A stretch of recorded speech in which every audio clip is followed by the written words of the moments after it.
You know that God is infinite? God has infinite power and infinite perfection. There's nothing God can't do. God can do anything God wants to do. God has unlimited power. He's perfectly infinite and infinitely perfect. Therefore, there are some things God can't do. What I mean by that is God can't make a mistake. He's perfect. God's never done something and go, oh, I messed that up. Or no one can accuse God and say, God, you made a mistake.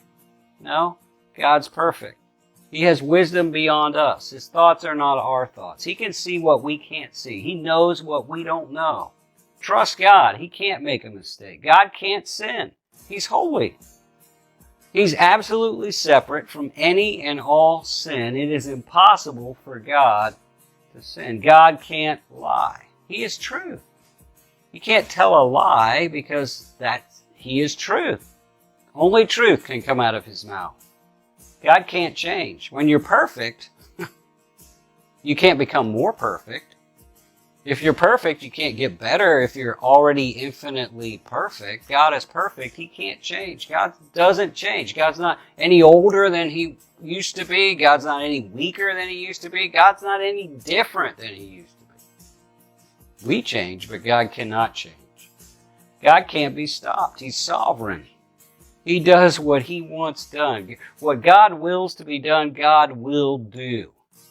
Now, we can't fully understand that because we play a part of what happens down here, but ultimately it all fits in with what God wants done because God cannot be stopped.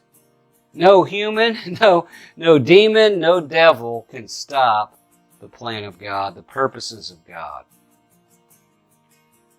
God also can't stand the proud. It says that God resists the proud. He stubbornly resists and opposes the proud. God stands against the proud. If you try to approach God with a proud heart, you're not going to get close because God can't stand the proud. The very nature of Jesus was one of humility. God can't be pleased without faith. You see, all these things, everything about God shouts, He can be trusted. He can be trusted. He can be trusted. Believe Him. You can't please God. It's impossible to please God without faith. You got to believe that He is and that He rewards those who diligently have the faith to diligently seek Him. The last thing is God cannot resist a broken heart. Now I know that there are some of you watching this video that have a broken heart.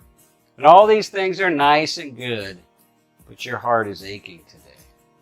I want you to know God can't resist a broken heart. God draws near to those of us that have a broken heart, that are crushed in our spirit. If you're hurting today, trust God. Turn to God. Cry out to God. Receive the love of God because God is near to the brokenhearted.